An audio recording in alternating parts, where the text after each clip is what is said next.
জয় যিশু, praise the lord. Immanuel prayer টাওয়ারের পক্ষ থেকে আমি ঈশ্বরের দাসী রেভারেন্ড বর্ণালী বিশ্বাস আপনাদের প্রভু যীশু খ্রিস্টের নামে অভিনন্দন জানাচ্ছি। আজ অনেক মাস পর, অন্তত 3 মাস পর আমি আপনাদের সামনে উপস্থিত হয়েছি। ঈশ্বরের মহিমা হোক। তার মানে এটা কিন্তু একদমই না যে আমরা আপনাদের ভুলে গিয়েছি, একদমই না। প্রত্যেক সপ্তাহে ফাস্টিং প্রেয়ারে আপনাদের আমরা মনে করি, প্রত্যেক দিনের প্রার্থনায় আপনাদের আমরা মনে করি। শুধু যেটা হয়েছে, এই মুহূর্তে আমি পশ্চিমবঙ্গের বাইরে আছি। ঈশ্বর আমাকে অন্য রাজ্যে পাঠিয়েছেন, অন্য কোনো কাজে পাঠিয়েছেন কিছু মাসের জন্য। তাই জন্য আপনাদের সাথে যোগাযোগ করা হয়ে ওঠেনি। আমি জানি আপনারা যখন লাইভটা দেখবেন তখন আমি এখানে থাকবো না, কারণ যেহেতু আগে থেকে জানানো হয়নি আপনারা লাইভের সময়টা সেই জন্য নেই। কিন্তু তাও আপনাদের ধন্যবাদ দিই আপনাদের প্রার্থনার অনুরোধের জন্য, এবং ধন্যবাদ দিই ঈশ্বরের প্রতি আপনাদের যে কৃতজ্ঞতা, বিশেষ করে আপনারা যখন ধন্যবাদ জ্ঞাপন করেন ঈশ্বরকে, তার জন্য ধন্যবাদ দিই। আর ঈশ্বরের কাছে প্রার্থনা করি আপনাদের ধন্যবাদ জানানোর জন্য, ঈশ্বরের মহিমার সাক্ষ্য হওয়ার জন্য আরও আশীর্বাদ আপনাদের ওপর নেমে আসুক। আর সেই সঙ্গে আজকে একটা বাক্য ছোট্ট 2 মিনিটের জন্য আপনাদের সামনে রাখব। সেটা হচ্ছে গীত সংহিতা 23 অধ্যায় 4 পদ। তোমার পাচনী ও তোমার জ্যোষ্ঠী আমাকে সান্ত্বনা করে। গীত সংহিতা 23 অধ্যায় 4 পদে প্রথমটুকু আমি বললাম না, শেষটুকুই বললাম যে তোমার পাচনী ও তোমার জ্যোষ্ঠী আমাকে সাহায্য করে, সান্ত্বনা করে। কেন করে? একটা ছোট্ট গল্প আপনাদেরকে বলি। এখানে আমার একটা সরমেয় আছে, 4 পেয়ে জীব, খুব মিষ্টি, খুব দুষ্টু। তো সারাদিন কাজের পরে সন্ধেবেলা ওর সাথে আমি ইভিনিং ওয়াকে বেরোই, এবং সেটা আমার ইভিনিং ওয়াক নয়, সেটা ওরই ইভিনিং ওয়াক। না গেলে সেটা টেকার উপায় থাকে না। তো নর্মালি হয় কি, আমাদের হাতে লাঠি থাকলে কুকুরেরা, জীবজন্তুরা ভয় পায়। ওকে নিয়ে যখন আমি যাই, নতুন রাস্তায় যখন গিয়েছি একদিন, হঠাৎ 3টে কুকুর ছেঁকে ধরেছে। আর আমার ছেলেটাও কিছু কম যায় না। তো এবার বাঁচাতে হবে, তো ও তো ঘরের মানুষ, ও তো ঘরের কুকুরও পারে না।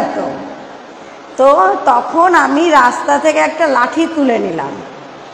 তাতে যেটা হলো সেটা হচ্ছে, ও কিন্তু ভয় পেল না। ও তো জানে যে আমার হাতে লাঠি আছে মানে ওর ভয় নেই। কিন্তু ওই 3টে যে কুকুর ছিল তারা ওর থেকে দূরে চলে গেল। প্রথম দিন হলো।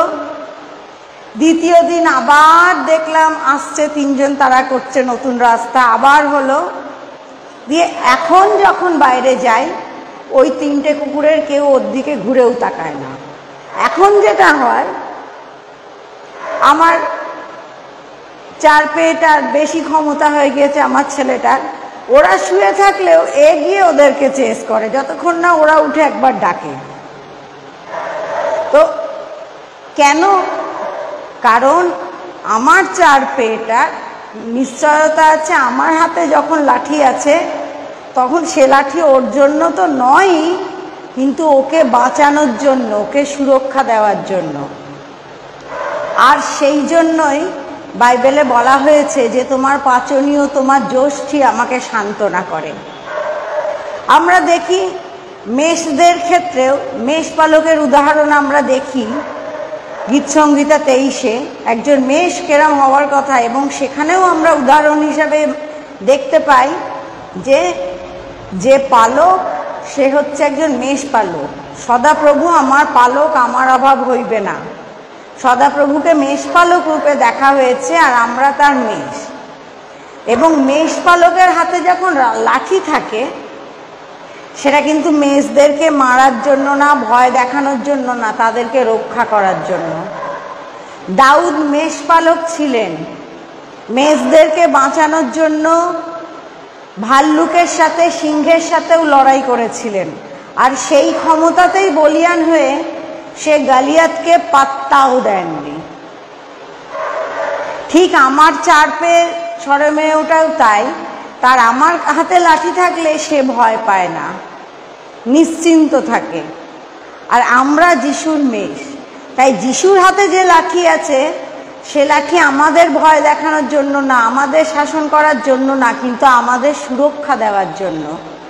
আমরা যখন যেখানে যাই, যে সমস্যায় পড়ি, যাই করি, আমরা যখন তার সাথে জড়িত থাকি তিনি আমাদেরকে সুরক্ষা দেন। আমাদের ভয় পেলে আমাদের বলতেও হয় না, কিন্তু তার সাথে থাকতে হবে। এরকম আমার সরমেয়টা সে চেন দিয়ে আমার হাতে বাঁধা থাকে যখন আমরা বাইরে যাই, তাই আমি বুঝতে পারি ও দুষ্টুমি করে বেরোতে চাইছে, চেঁচাতে চাইছে, বা অন্যরা তারা করছে।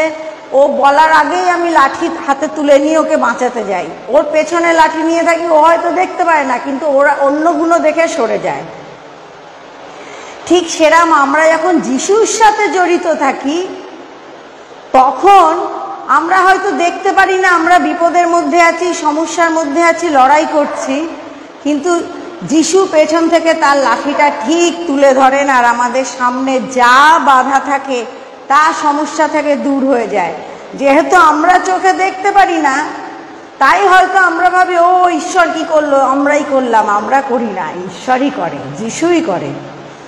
আমার ছেলেটা একটু বুদ্ধিমান, ও জানে যে আমি এরকম চেঁচামেচি করলে আমার মাটা বাঁচানোর জন্য লাঠি তুলে নেবে। তো আমার 4 পেয়ে ছেলেটা কি করে, ও নির্দ্বিধায় অন্যকে চেস করে। ও জানে যে আমি পেছনে আছি, আর ঘুরে তাকানোর দরকার হয় না। আমাদেরও ঘুরে তাকানোর দরকার হয় না যদি আমরা যিশুর সাথে জড়িত থাকি। আমরা সমস্যায় পড়বই, কিন্তু যিশুর সাথে জড়িত থাকলে আমরা সমস্যা থেকে মুক্তি পাবই। তো সেই কারণে আমাদের দরকার যিশুর সাথে জড়িত থাকা, ওই চেন দিয়ে, বিশ্বাস দিয়ে, প্রার্থনা দিয়ে। জগতে তো আমার সরমেয় 4 পেয়ে ছেলে আমার সাথে জড়িত থাকে চেন দিয়ে। ঈশ্বরের সাথে আমরা কি করে জড়িত থাকব? প্রার্থনার মাধ্যমে, বাইবেল পাঠের মাধ্যমে, সমস্ত কাজে তাকে ধন্যবাদ দেওয়ার মাধ্যমে, তাকে প্রিয় বন্ধু মনে করে সমস্ত কিছু শেয়ারের মাধ্যমে আমরা সব সময় তার সাথে জড়িত থাকব। সেটাই আমাদের সাথে তার অদৃশ্য চেন, অদৃশ্য সেতু বন্ধন। আমি আমার সরমেয়কে চেন দিয়ে বাইরে নিয়ে যাই, ও অবাধ্য বলে না, ও খুব বাধ্য, কিন্তু ওকে সুরক্ষা দেওয়ার জন্য গাড়ি ঘোড়া অন্য জীবজন্তুর থেকে। আর সেই প্রার্থনা, আমাদের প্রার্থনা, বাইবেল পড়া, ঈশ্বরের আরাধনা, সেটা সেই অদৃশ্য চেন যেটাও আমাদের সুরক্ষায় রাখে। তাই কি আজ থেকে আমরা আরো বেশি করে প্রার্থনা করব, বাইবেল পড়ব, যেন আমরা বিপদে পড়লে বা সমস্যায় পড়লে আমরা বলার আগেও আমাদের রক্ষাকর্তা যিশু তার লাঠি, সেই যষ্টি তুলে নেন আমাদের বাঁচাতে। আর সেটা কখন সম্ভব? যখন আমরা তার চোখের সামনে থাকব। ঈশ্বর তার বাক্যে আপনাদের আশীর্বাদ করুন। আর ধন্যবাদ দিই, আপনারাও আমার জন্য, অনেক সময় আমি পাই যে আপনারাও আমাদের জন্য প্রার্থনায় স্মরণ করেন, সেই জন্যও ধন্যবাদ দিই। ঈশ্বর সেই জন্যও আপনাদেরকে আরও আশীর্বাদ করুন।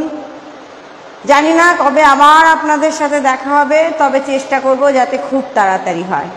ঈশ্বর তার বাক্যে আপনাদের, আমাদের, আপনাদের পরিবারের প্রত্যেককে আশীর্বাদ করুন।